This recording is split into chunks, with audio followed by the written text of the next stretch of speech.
Hello, my dear students. I hope you all are studying during this lockdown period, right? So, today I am back with the continuation of Act 3, Scene 2. And I had left at the point when the song was being played before Bassanio is about to make his choice of the caskets. And the last words of the song, like bread, head, nourished, they might give a hint to Bassanio that the casket should be the lead casket because these words rhyme with the word lead. Although it needs lot of intelligence to interpret the in-depth meaning. So I will be continuing from line number 75, the big dialogue of Bassanio, which he speaks before he selects the casket. So may the outward shows be least themselves. So this line means, so may the outward shows be least themselves means appearances are deceptive. All that glitters is not gold. जो नज़र आता है, हर चमकने वाली चीज़ जो नज़र आता है वैसी नहीं होती. The world is still deceived with ornaments. Still means always. Ornaments with outward show. People try to approach the things from its outward show, but in reality, from inside, the reality is totally different. Now, in order to support this point that appearances are deceptive, Bassanio has given 7 examples in this dialogue. Let's go one by one. Number one example he gives of law. He says in the course of law, in the court scenes, when a criminal or an evil person is to be hanged, but his lawyer is very clever and smart, and he has a very clever tongue, and with his words, the lawyer sometimes is successful in saving the evil person, and on his behalf, a good person is sometimes punished. Why? Because appearances are deceptive. In law, what plea so tainted and corrupt? Plea is the argument. Tainted and corrupt, the wrong. But being seasoned with a gracious tongue, with the help of a clever lawyer, obscures the show of evil. He hides the truth. Number 2, second example he gives of religion. He says, most of the times in religion, some sins are committed and people think that this is wrong. But when some religious person of that very religion, he comes to defend that no, nothing wrong has been done. And in order to defend, he gives an example from the text of his own religion, from the holy books. Then people try to think, yes, whatever this religious saint is saying is correct. And again, the sin is hidden. In religion, what damned error but some sober brow. Damned error, some sinful action. Sober brow, some religious person, wise religious person, will bless it and approve it with the text, show with the help of the holy books, hiding the grossness with fair ornament, and it hides that sin. There is no vice so simple but assumes some mark of virtue on his outward parts. He says there is no such sin. There is nothing so bad which has no good in it. हर बुरी से बुरी चीज़ में भी कुछ ना कुछ अच्छा मिल ही जाता है जिसको पकड़ के लोग डिफेंड कर देते हैं. Third example he gives of coward people. He says there are so many people who are not very brave. They are very coward, very unreliable, just as stairs of sand. मिट्टी की stair एकदम वो धंस जाती है. They are not at all reliable.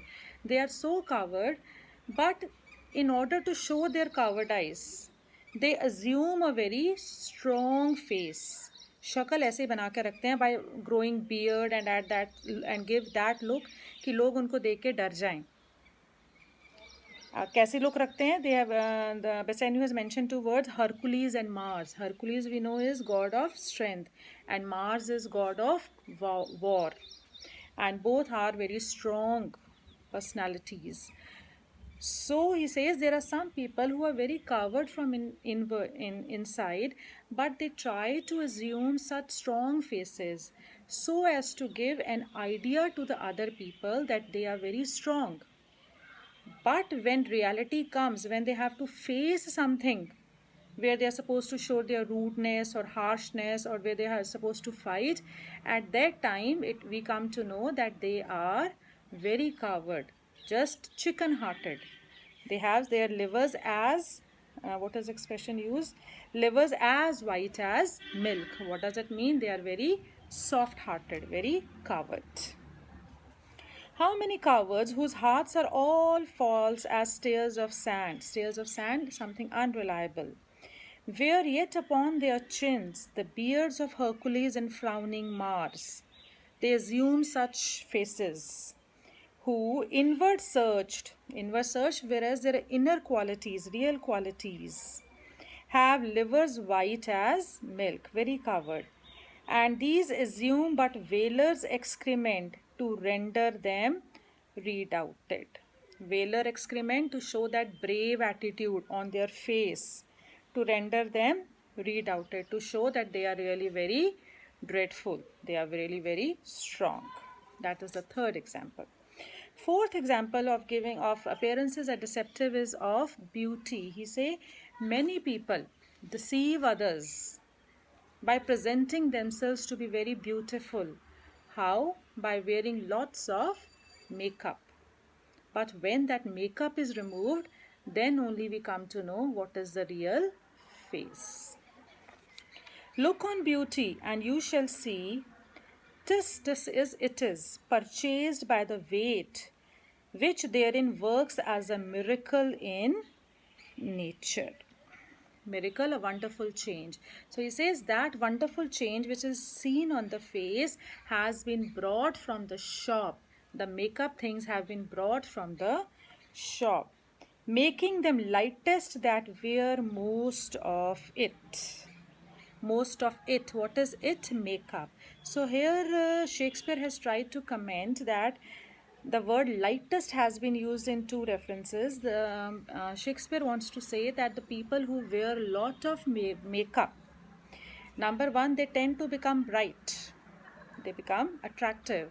And on the same day, where lightest word has been used to show that the people who wear a lot of makeup are not very real in their shows. They have artificial personalities. They are not very good in character.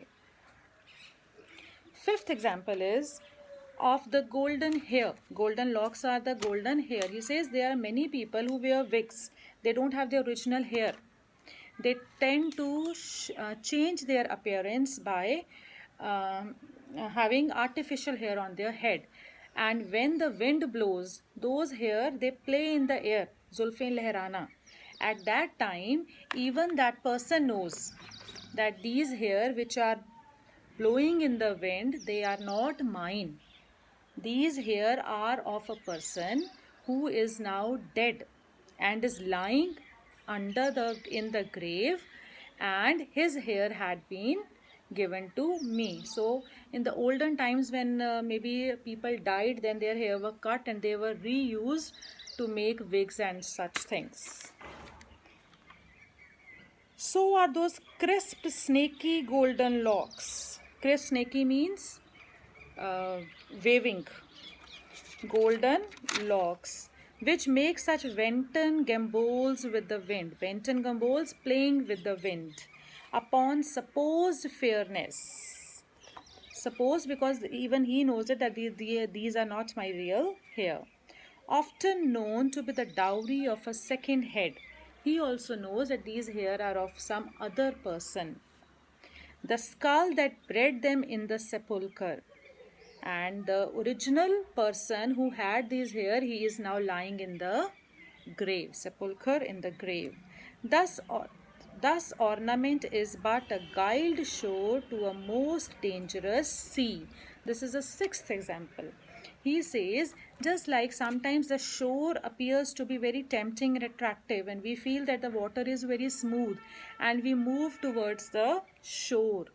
But once when we reach till the at the point where the water is there, sometimes the shore is so dangerous that the water takes away the person. It appears to be a very silent water, but once you are into it, it shows its dangerous face.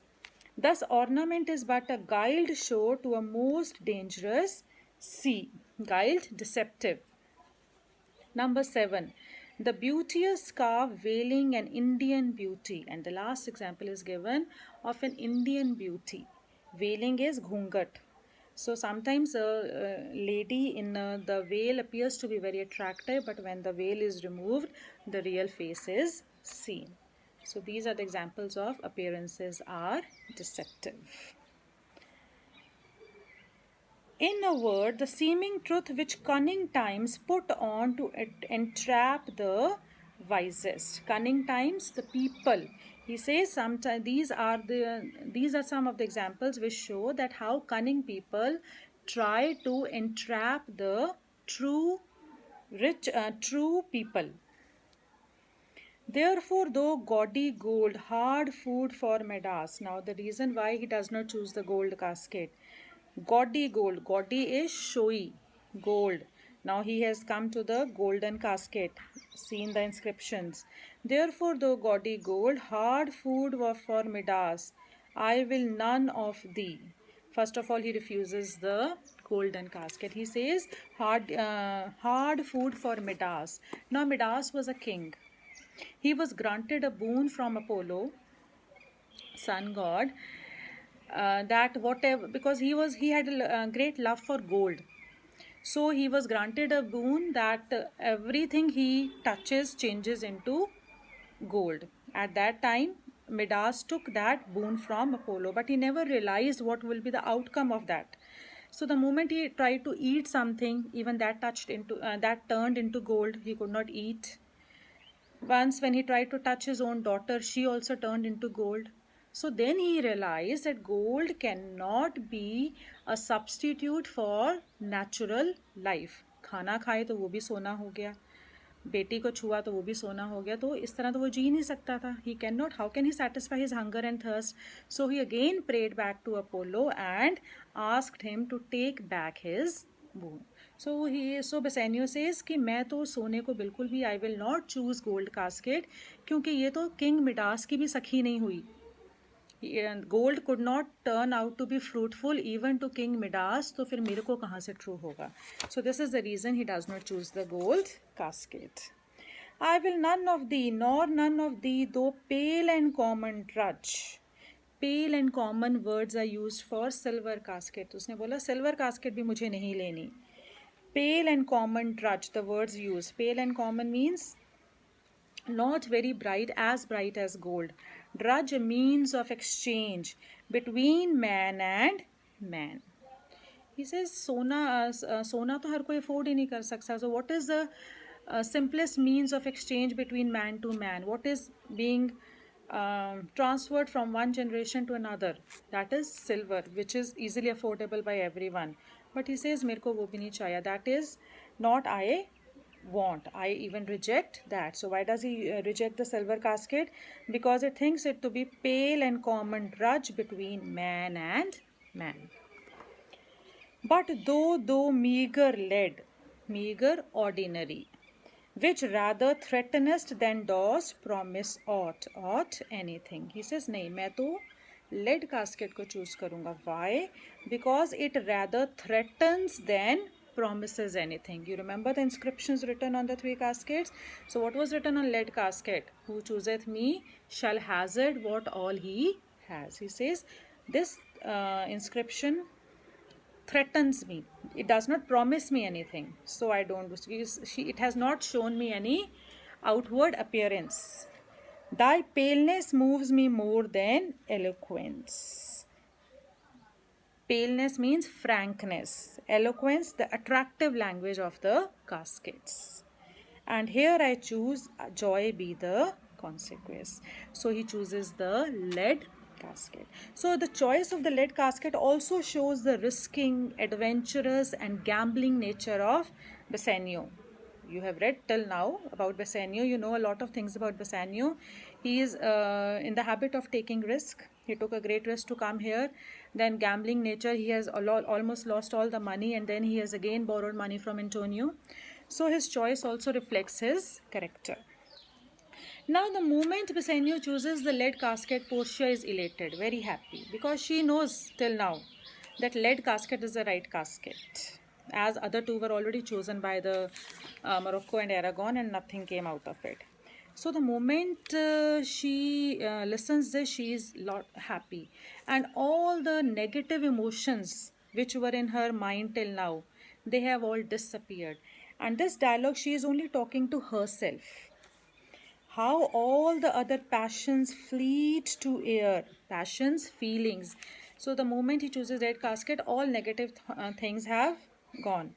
And what were those negative things? As doubtful thoughts, number one. Rash embraced despair. Rash embraced quickly welcomed. Despair is disappointment.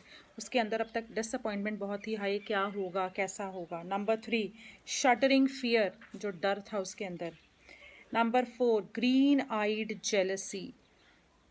So here, jealousy has been shown as a person having green eyes. So this is an example of personification. Green-eyed jealousy. उसने बोला सारी negative thoughts have gone, evaporated. Oh, love, be moderate. LA reduce. So she is praying to God that I am very happy. भगवान तुमने मुझे मेरी ज़िंदगी की सबसे बड़ी खुशी दे दी, और ये ना हो कि मुझसे ये खुशी संभाली ना जाए. So please reduce the amount of happiness. इससे पहले that I start flying in the air.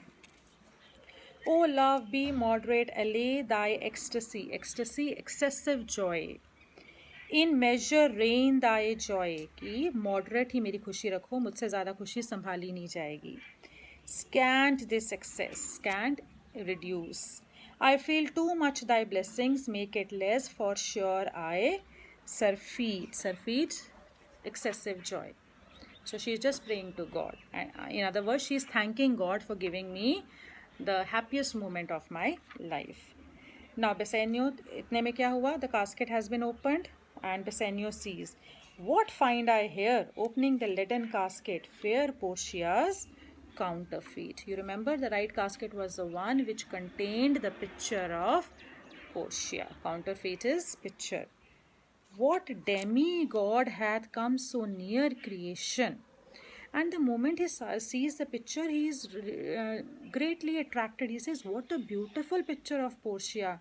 It appears that some supernatural power had come to paint this beautiful picture. And now he admires and praises that picture. 4 points he mentions in the praise. Number 1, move these eyes, or whether riding on the balls of mine, seem they in motion.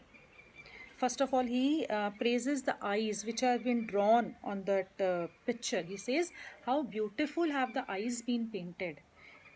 Are these eyes really moving, or they are moving on my eyeballs? Because that shows that the picture was very lively.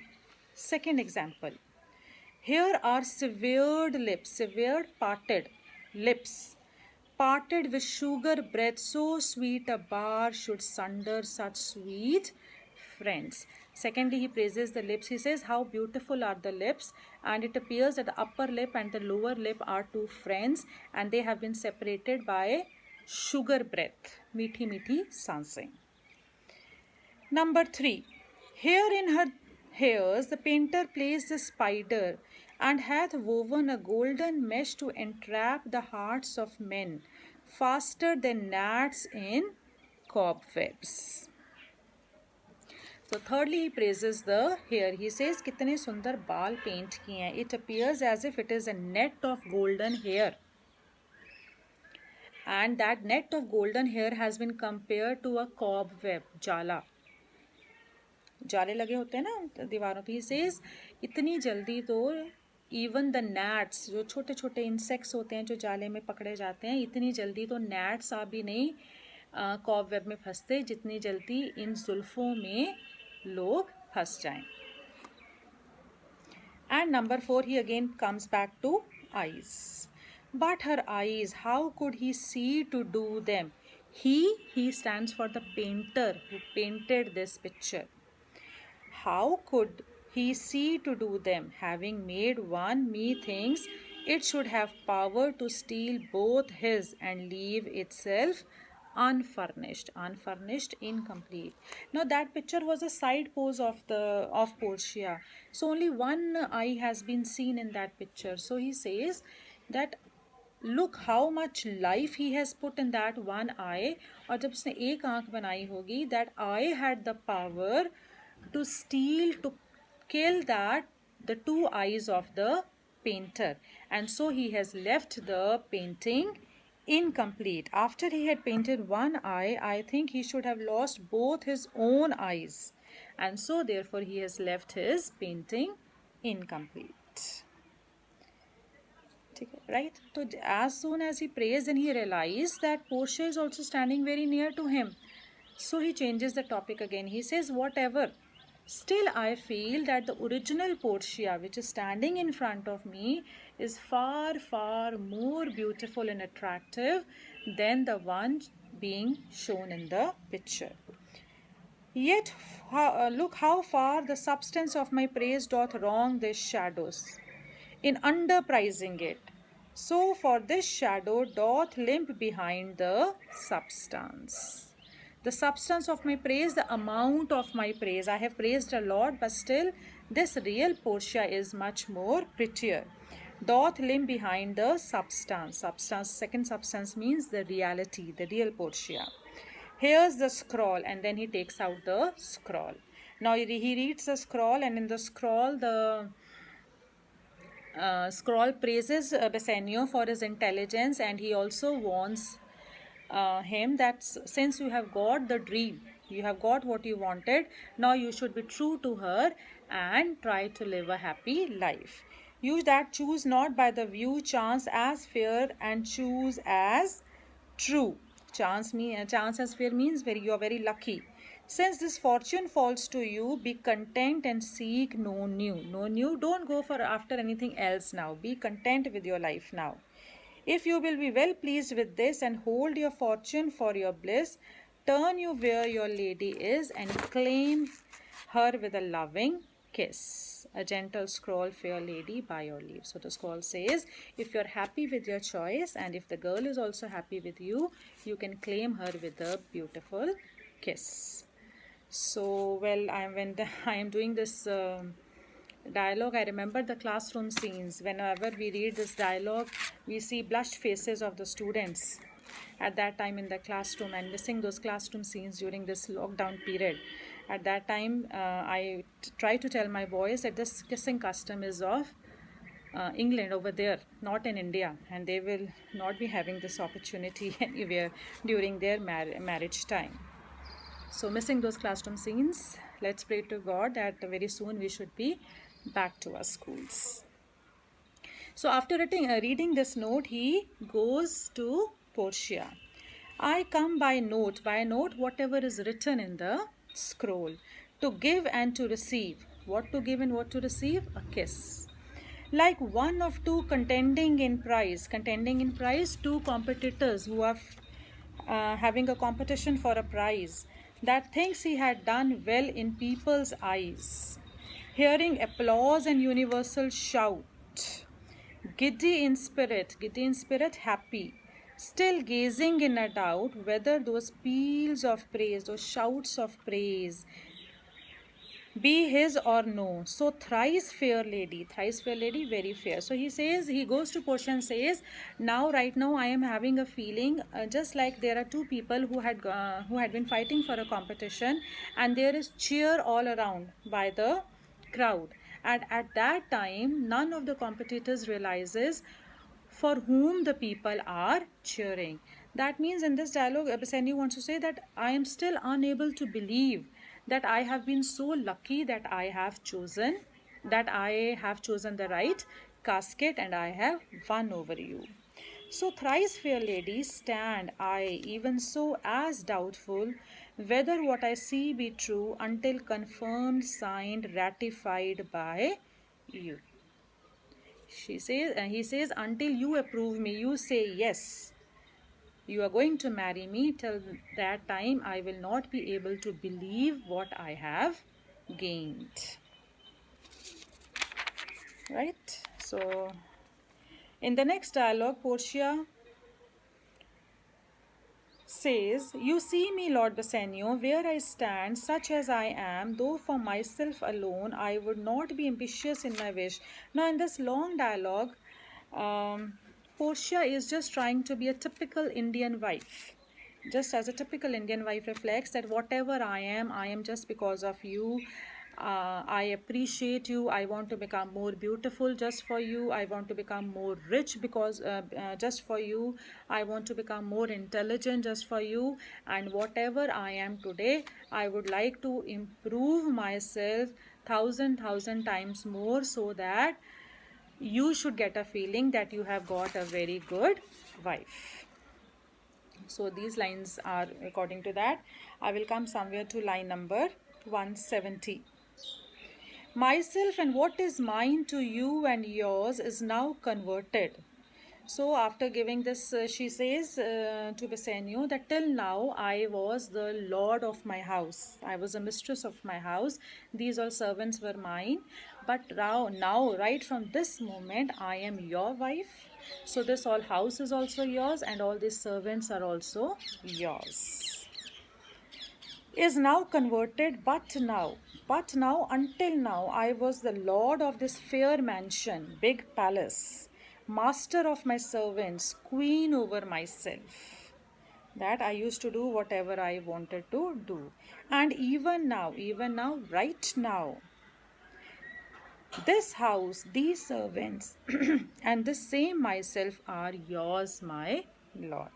I give them with this ring, and at the end, as a part of the marriage ceremony, she presents a ring to Bassanio and also gives a warning. What? I give them with this ring, which when you part from, lose or give away. She says you have to keep this ring with you. If you part from, if you learn the textual words, write these words only in your answers. Part from, lose or give away.